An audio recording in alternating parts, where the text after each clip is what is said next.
Here we go in three, two, one. Welcome back to the Vol Talk podcast. Today, I'm joined by special guest Dakota. I am Austin. My brother Blake, my typical co host, is out today. He's not going to be able to make it, but we have Dakota, friend of the show. If you're a longtime listener, Dakota's been on a few times. He was on our season preview, if you watched that.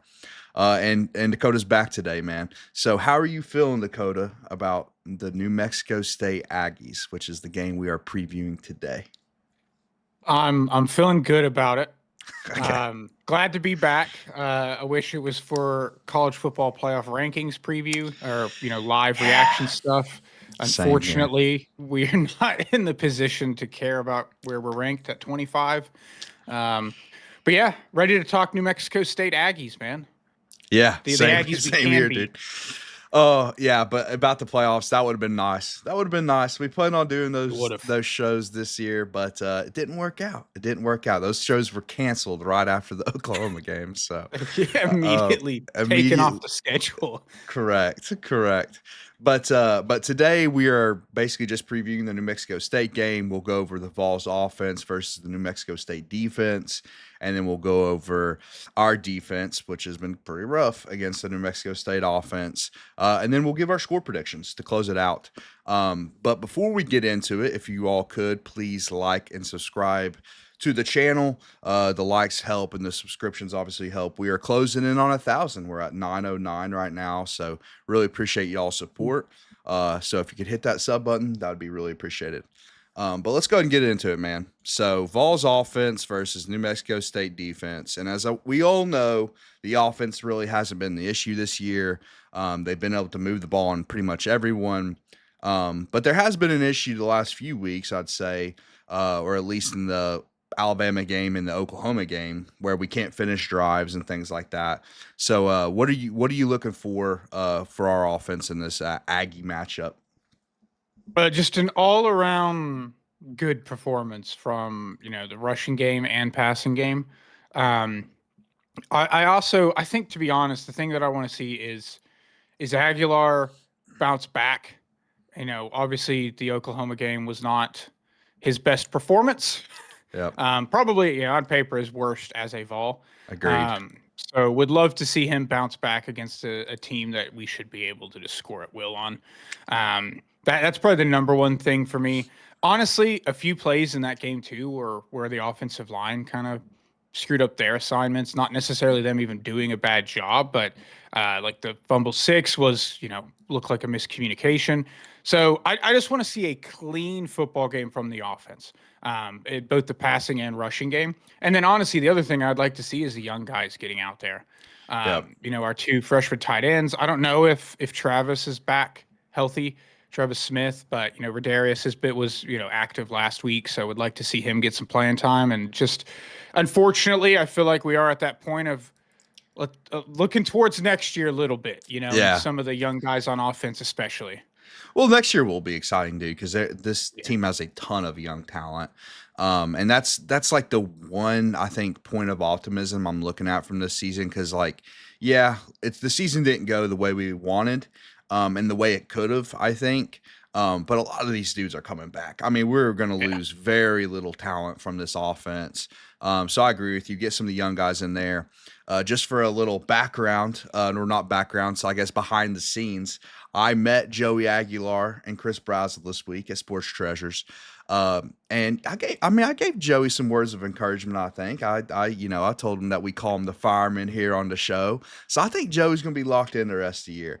I do agree with you though. His worst performance did come against Oklahoma, but overall in the season, can't say enough good things about Aguilar. No. Me and Blake have hammered this point away on the show, and I think it's important to just remind people that if Joey wasn't our quarterback and we had Nico under center, it'd be in a rough spot, man. Rough spot. We would not have 6 wins right now. I can guarantee that. So overall, I really appreciate what Aguilar's done this year, even though, it's not some magical season or whatever. We're not going to make the playoffs. He still fought really hard and elevated this offense, Dakota, which we kind of expected at the beginning of the year, man, after Nico left. So, Yeah, I mean, I'm with you. Looking for the young guys, looking for Aguilar to have a great performance. And yeah, I mean, we should take care of business on offense against New Mexico State. Yeah, and again, yeah, critical from the Oklahoma game, but I think what Aguilar's done this year has been incredible. And it's like every time we've watched a game, or even if our group's not together, at least three times a game, we're like sending messages saying to each other that was an insane throw. Like what an Yes. absolute dot from Aguilar, and we never had that last year. We just did not have it. And so yeah, this team, I don't even want to like go down the dark rabbit hole of what we would look like without him on this team, Oh, because it would be depressing. Um, very, it's very. just incredibly depressing. But I would like to see him just kind of see how he responds to really the first time that he didn't have a good game. Because True. he's had, even in the games we've lost, like he still performed pretty well for the most part. Even in the Alabama game, they had like the one big mistake, but he had a couple picks and the fumble that again wasn't really his fault, but like it happened to him. And then I would like to see the rushing game kind of take off a bit more too. Like it's not been, I think, as good as we would have expected. I wouldn't say that it's been bad, but like given how the last couple years have been, like last year where D Samp went absolutely crazy, and Yeah. even before that with Jabari and Jalen Wright, both were incredible, and then D Samp towards the end of the year. I feel like the rushing game just hasn't quite taken that next step. We have three good backs, so I'd like to see an explosive day from the run game as well. I think give me a little confidence, especially with Peyton being back next year. Deshaun can be back next year. Like I don't know True. if I think Star can too, or he maybe senior. I don't know, but those guys will be back. So them having a good game, I think, too, to carry into next year. At least these moments, these last few weeks like this, to carry that momentum over. Yeah, and it matters for the rest of the season too, because like I know Yeah, this game, like we all expect to win this game, whatever. We expect to put up points, but then we go at Gainesville, and I know in the yeah, playoff air, it's tough to be like, I mean, it's tough when your team doesn't make the playoffs, and a team that could have made the playoffs, and there's like a level of disappointment there. But back in the day, pre-playoff, the Florida game was one of the biggest games, no matter what, yes. man. Whether we were going 6-6, 7-5, or we were looking for an undefeated season, it's the Florida game. So we need momentum heading into that game. Obviously, health Yeah, is a yeah. factor. And that's why you want to get a big lead early so that you can get the young guys in there and keep guys healthy. Because we still have season to play. Are we gonna do anything, in the postseason? No, but you still have Vandy and Florida left, which are two games that we want to win. So, but yeah, that's pretty much all I'm looking for. Dakota, do you have anything else on the offense? No, and you bring up a really good point. Yeah, it's not even just momentum into next year, but also just to finish out the season strong. Because I think we, as Vols fans, we would all agree that 9-3 is a lot of what some of us had as Yeah, expectations going into the year, and falling below that will be disappointing. I think eight and true. four at this point with how this team has played, so that it can't be taken anything for granted right now, and need to show up so then you can be prepped to go down to Gainesville and do what we haven't done in a couple decades. Yeah, exactly. And that's huge. Just to get that monkey off our back. And this is the time to do it, by the way. I mean, Florida has Yeah. Oh three God. wins right Yeah. now, and they just got annihilated against Kentucky, by the way. We're recording the Sunday after that game. Florida looks like an absolute mess. So this is the time to take advantage of that, man. And one last thing I'll say on Aguilar as well, because I just remembered I wanted to say this.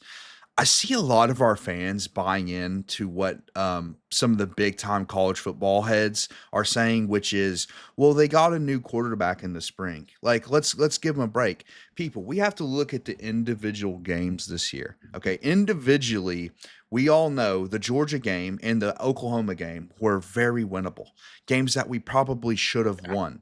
And on top of that, listen, I'm telling y'all should know this. If you watched Nico last year, we would be so much worse if he didn't leave in the spring. Now I get it. Like maybe you could have come up with an even better solution at quarterback if you had more time and he left in December. Who knows? But at the end of the day, Aguilar's filled in and done a fantastic job.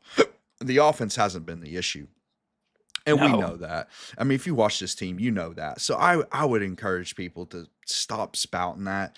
The reason the big college football guys say stuff like that, Dakota, is they don't have a chance to watch every Tennessee game. They didn't No. see the missed opportunities in the Georgia game, or maybe they don't even realize we missed a game-winning kick, or they didn't watch the Oklahoma game where we've had 300 yards to 100 yards in the first half, yet we were down by 6. Like, those are things that should tell you it's like, well, the specifically the quarterback had nothing to do with this team going 6-3. In fact, he's the only reason that we actually Yeah. have 6 wins.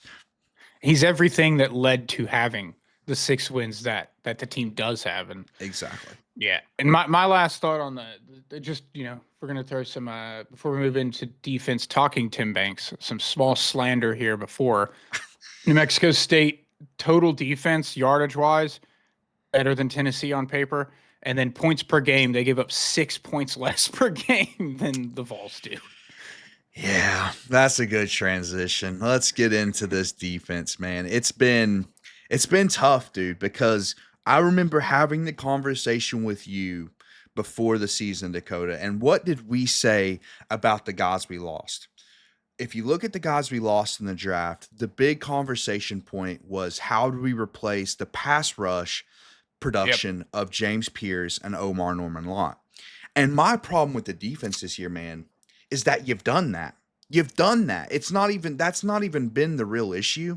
Now, it's not been as good the last few weeks. I will admit that. Like, they didn't really take advantage of Oklahoma's Right. banged up offensive line. But overall, that hasn't been the issue with the defense, man. It's been pretty much everything else. Literally, yeah. Honestly, the pass rush this year, at paper wise, statistically, was better than last year with James Pierce and Omar. They're getting after the quarterback a lot, but yeah, the Oklahoma game was probably one of the worst of the season in terms of getting the quarterback on the ground. They still generated some pressure on Mateer, but let him escape the pocket way too often. Didn't have lane integrity. But yeah, the problems have been literally everywhere else, and specifically the middle of the field. Like linebackers up through the safeties have just been abysmal for the most part. And you could even argue interior defensive lineman, throw interior defensive lineman into Yeah. that in the middle of the field as well, Dakota, because, I mean, stopping the run has been pretty much an issue all year. Yeah, stopping the run up the middle, and then our linebackers in coverage, filling their gaps, safeties coming up to make plays. Like Farouk has had some big moments, but like Turntine has just not been good. And you've pointed this out numerous times as well, but like anytime teams run something east to west on us, the scraping by our linebackers and safeties is always terrible. They're either So too bad. slow or take horrible angles, and they give up plays off the edge consistently. Um, so yeah, I mean the defense, it's been, and it sucks because this is like a broken record for Vols fans. Of we're always like one segment away from being truly great in a contender. Last year it was the Right. offense. We had a good run game, couldn't throw the ball to save our lives because our quarterback was inept. The defense was elite though. And Yeah. then the year, in 23 was a little bit of both. Our defense and offense weren't both great. 22, we have one of the best offenses ever. Defense can't stop anybody. And now this year, it's kind of the same boat where our offense is really good. They make a bit more mistakes than that one, but the defense isn't enough to offset a lot of that. True. And it's coming off of what was probably by far the best half of football that Tim Banks has coached this year was Yeah. the first half of the Oklahoma game. Now the second half Was went back awful. to normal script of whatever he does. Yeah. But he at least looks solid for a minute. But yeah, the defense, it's just been a frustrating season to watch. Because it's been, and I think there's a stat on it too. Like every time we force a turnover, the offense usually doesn't do anything with it, and then the defense Yes. immediately gives up points again right after that. Exactly. They just haven't been in sync. Yeah. That's what me and Blake have been absolutely frustrated with all year, dude. It's maddening to watch this team because it's like Yes. if you just take snippets of every single game, it's like, dude, this team could run through anyone. But it's like they never put in 60 minutes. Like 60 minutes to get, like, even in the Kentucky game where that's like our one game this year where we just felt good the whole time. Like, oh man, whew, Yeah. we're good. Even though they kind of started to come back in the first half.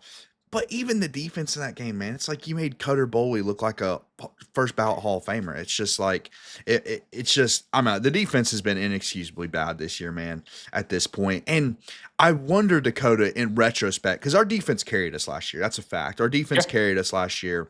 In retrospect, though, because really you're the one that made me think of this, because you said this a couple weeks ago, how when we played elite teams last year, the defense wasn't actually great. And if you just look at Tim Banks' resume, just overall, it's just like, again, there's stretches of good play. Like even in 22, you have the LSU game, you have the Kentucky game. Those are two great defensive performances. But then you have the Bama game, and I know we won that game. But more importantly, you have the South Carolina game where it's like you're 21-point favorite and you literally can't stop a cold. I mean, it was just awful. It's just they scored on. I mean, you were there at that game. It was abysmal, and that's been the Tim Banks experience, man. It's been the Tim Banks experience this whole time, and I think this year, Dakota, even over 23, and even maybe even going back to 21. This overall game by game has been Tim Banks' worst season. It's just every single game we can't stop anyone. Literally, and yeah, I can't. I wish I could give the guy credit for the tweet that I saw that you're referencing there, but I believe it was basically anytime that Tim Banks has faced like a top 30 or 40, something like that range offense, he's given up 30 plus in every single one of those games. So it's basically like the illusion of elite defense came against teams that you shouldn't give up Yeah. 32 when we are playing bad offenses. But then or maybe obviously Arkansas may have been the one exception to that, but it was essentially that whenever you play good teams, the defense wasn't good. And Exactly. we didn't, if you think about last year too, like if you look through the schedule, we did not play very many elite offenses because No. like our best games, like Georgia's wasn't that great offensively with Carson Beck last year. Alabama was terrible offensively last year. Like we did not play good teams offensively. And then, and that's not to discredit what the defense did, but it also does come back to some Tim Banks questions on like how much credit does he deserve for that? And then in the big moments. So, And yeah. the most frustrating part about that, dude, is okay, we had a first and second rounder last year on the defense. This year, I know Colton Hood and maybe even Josephs has fallen off a little bit. Trust me, Josephs isn't falling past the second round. I can guarantee you that. And I know Jermod hasn't played this year, but we're probably going to hear his name in the first round. Colton Hood's probably a first round, second I round think all talent. three are top 50 from Yeah, a lot all of three boards are I've top seen. 50. So you have three play, and two of them are playing. And it's not like those are the only two talented guys on the defense, by the way. You have a bunch Yeah. of young guys that will eventually get drafted, like Ty Redmond. Ty Redmond's going to be a high draft pick, by the way. Jordan Ross, he's going to be a high draft pick. You have talent all over the team. So why is it not working? Like when Derek Dooley's defense was giving up 60 a game, Dakota, it's like there's no talent on it. Like, okay, fine. Like there's not a single talented player on this defense. I get it. But there's talented players all over this defense, man. And I know there's big holes, right? The linebackers, a big hole. Safeties are a big hole. I get that. But it's like, I don't know, man. I just think that's kind of inexcusable when you have three top 50 guys on your defense in the NFL draft and you can't find a way to stop literally anyone this year. Yeah, and part of it, outside of the players is just schematically, like the key one is the Alabama game, right? Yeah. The when we were in like the mug blitz look and bailed out on 3rd and 2, like those moments happen consistently, Consistently. but have nothing to do with the talent on the field and everything to do with the coach calling the plays and scheming it and just the chess match that is defense. Because that's the thing, like as a defensive coordinator, your job is to essentially anticipate what the offense will do and then call a play to counter that. And I just feel like he's so bad at that. So, dude, Dakota, I said this same thing to Blake just the other day. It's felt like Tim Banks has gotten out coached in every game since last year against Ohio State. He plays man when he should be in zone. He plays zone Yep. when he should be in man. He doesn't know when to send. Like I've said all year, man, when he dials up blitzes, it Yeah. almost works every time, man. It almost works every. We've been so good at sending a slot corner off the edge, or sending a safety, or whatever, stunting. It's just He doesn't do it. There and all in the Alabama game, I'm sitting here saying we can't get any rush on Ty Redmond or Ty Simpson, excuse me, on Ty Simpson. And we said going into that game, it's like, dude, you have to put pressure on Ty Simpson. You have to. He's becomes a different quarterback when you do Yep. so. And he just didn't send any extra. He was like, just go win with 4 at Alabama. Just go win with 4. It's like, dude, that's just I don't know. There's like a level of arrogance in that too. It's like, dude, you have There to is, yeah. understand. It's like you have to go in there with the game plan, but also Dakota a backup game plan. It's like I can't if your primary game plan's not working, you can't just say, well, let's just keep doing it all game and Yep. have no adjustments. It's a definition of madness. Yeah. To just doing the same thing over and over again, expecting a different outcome, and that's the textbook of what he's done.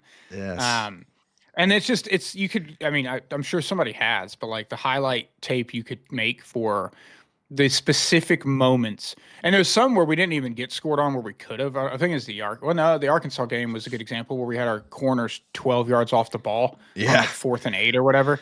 Dude. Just numerous moments like that where it just doesn't make any sense. Like the logic, and those are the moments where I wish coaches like that got asked more questions in college football of just like, what were you thinking? Because I would love the explanation on it. Like, if you can concoct some way of telling me why it was a good idea to Then be fair. 12 yards off the ball on I'll like listen. 4th and 7 or whatever, well, we'll hear it out. Yeah, because maybe you're a genius and we don't know it, but Yeah. I need to know Yeah. why I you mean, thought that was a good idea. if you're a genius and we don't know it, the results aren't there this year, right? I mean, No. I've talked to Blake about this numerous occasions. We've given up 30 plus in every single SEC game. By the way, that includes a game against Cutter Boley and Blake Shapen, by the way, who are Cutter Bowley. probably the worst 2 quarterbacks in the SEC, I'd have to guess. And I mean, I was telling you this before the pod. The lowest amount we've given up this year is 17 against ETSU and 24 against UAB. It's like even the games where we're sitting here saying, okay, a shutout's on the table. And whether it's against backups or not, okay, we've had people come in and say that. And listen, we're not getting into the nitty. If you want the nitty gritty details on the defensive performance against UAB, go watch our Yeah. UAB review. But at the end of the day, dude, it's still UAB, and I would expect our third string to shut out UAB. They did it last. They did those kind of things last year. That just hasn't shown up all year long, man. It has not. And I will, the one positive in this is that Banks has a chance in a game that you should, no matter who you're, regardless of what group of 5 team you're Yeah. playing, dominate and usually only give up 10 at most. This is a terrible offense. Mexico Yes. State has a terrible offense. They're a bottom 10 offense. And then the stat that I found that I want to throw out to you, they are literally the worst rushing offense in college football. They average 68 yards a game and 2.4 yards per carry. And that's something we have to look at because the result doesn't matter to me in this game. The result doesn't matter. And I Yeah. try to preach that a lot in the podcast that it's like process over results because even if you look at the wins this year, our wins this year, man, it's not been good process. Like it's not been good play after play results. It just hasn't been. We've won some games, but it's been razor thin against some teams that it shouldn't be razor thin against. But that's the kind of stuff I'm looking at after the end of the game. How many rushing yards do we give up? Like, are we truly just a make right game for every single team in FBS? Because if you give up 100, 150 rushing yards to this team, I don't know. I hate to say it like this, but I don't know if it's forgivable, man. Like Dakota just laid out the stats: 68 rushing yards a game. That's abysmal, and they should get 20 rushing yards against us or less. Yeah, literally. They should have. I mean, to be honest, there's an opportunity for negative because their quarterback's been sacked 21 times as well. So a lot of those rushing yards, because the way college football does it, Yeah, are probably coming from him getting sacked. So there's an opportunity there to literally give up no rushing yards. correct. And the quarterback is also just not good. Yeah, Like it's not the good. offense is bad. There's no reason. Like, you asked me the question, and I'll bring it up here of before we got on. How many points would be enough for Tim Banks to get fired on the spot? And Yeah, if you gave up 30 to this New Mexico, honestly, less than that, I mean, I have my thoughts on whether or not he should be here next year, regardless of what happens in this game. Yeah, it's But like, if you off-season were to give up, discussions. it is. If you were to give up 24 to 30 to this offense, though, like Yeah. I don't know if you make it out of the stadium for me. Yeah, exactly. And we also need to note, since we're talking about the defense, and I don't think any Vol fan expects anything good at this defense out of this defense the rest of the year. But this New Mexico State team in 2023 beat Auburn 31-10 at Auburn, Dakota. So Yeah, we listen, did. they have a recent history of having good games against SEC teams. I will say that was Hugh Freeze though, and I think Heupel is a significantly better coach than Hugh Freeze. So I don't think that will happen. But to your Tim Banks point, it's like even if we score 70 and they score 30, yeah, man, I don't think you can allow that if you're Heupel. Like I don't think you can No. keep doing the Tim Banks thing. And dude, you know this of me. You've talked to me off the show, whatever, and even on the show, I have defended Tim Banks and said, "Hey, we need the stability or whatever." But at a certain point, that is secondary to the fact that he has been awful this year. And I don't think his resume overall is that good. Because listen, Heupel used to love to bring up the scholarship productions and everything. And listen, what he brought us out of was fantastic. And that needed to be noted when it needed to be noted. But Dakota, that's over. I mean, we're 3 years past that. Heupel has had a top 15 recruiting class in the last 3 years. Like the depth on this defense should not be a problem, especially with the availability in the transfer portal. And that's where I was frustrated in the offseason, and we're getting into too much offseason discussion here, but I was frustrated this offseason where it didn't feel like we hit the portal enough. It didn't feel like we went to No, the not at portal all. and got linebackers and We safeties. lost more than we got. Exactly. We lost more than we got. And the crazy thing is, when we go to the portal, we're incredibly efficient and great at it, dude. We find gems in the portal. We found Colton Hood in the portal this past season. He's broke out. So it's like, why didn't you knew linebacker and safety were a problem because you're recruiting it very heavily. Why didn't you go to the portal and try to find linebackers and safeties? It's a very good question. It is, and it's a problem because, again, like we talked at the top, that is you pinpoint the problems on this defense for the entire season, and that's where they're at. Yep. And should have solved it and did not. Unfortunately. And it's I mean, but to your point, wrapping up kind of the defense with them, like if we scored 84 on them, but we gave up 30, I wouldn't be happy. I That's wouldn't be still a happy. problem. I'd be annoyed. Exactly. It's process over result in this game. The win is gonna come, right? Like barring some absolute meltdown, we're gonna beat New Mexico State. It's really about the performance that matters in this game. With that being said, let's get into some score predictions, Dakota. What is your official score prediction for New Mexico State at the Tennessee Volunteers? Oh man, been debating in my head on how much faith I want to have in Tim Banks. Yeah. And you know what? I don't believe. So I'm gonna go. He's a non-believer. I'm gonna go 59-20. Okay. Vols win 59-20. We still give up 20. Our streak of giving up 20 in non-FCS games this season. Yes. Yeah.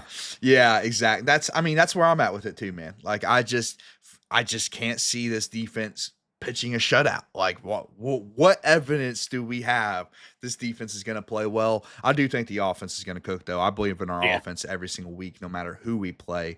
So I'm going to say 65-24. 65-24. Vols win, but I think if you're down with it, we might have you filling again next week during the review. We might be coming on here during the review, Dakota, and saying how and being annoyed with Tim Banks after his performance against New Mexico State. Because listen, dude, looking at the stats, looking at their quarterback, looking at everything, we should roll. We should roll in this game. But we'll see what Tim Banks can do. Or we'll come in with the opposite. We'll be like, wow, we only gave up 7, so I believe again. Yeah, I believe.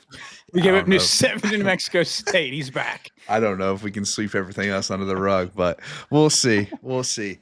Let us know y'all score predictions in the comments if you wouldn't mind. The comments help, and we love reading y'all's comments. And been getting a lot of comments recently, so I appreciate y'all support with that. But with that being said, that pretty much wraps things up. Once again, I'll ask y'all to like and subscribe. Again, appreciate all the support. It's been really, really cool. Maybe we'll hit 1,000 by the end of the season. Who knows? We'll see. And don't forget, I will say just a little programming note. Like I said, we might have Dakota back on for the review, the New Mexico State review on Sunday at 11:30 a.m. like always. Even though sometimes we're late. But don't forget, we have basketball and baseball season coming up, and we will be covering both. Especially when football season's over, we'll go heavily into basketball and into baseball when it starts up. So keep an eye out for that if you're a fan of those sports. And yeah, that's pretty much it. So appreciate y'all watching, and GBO.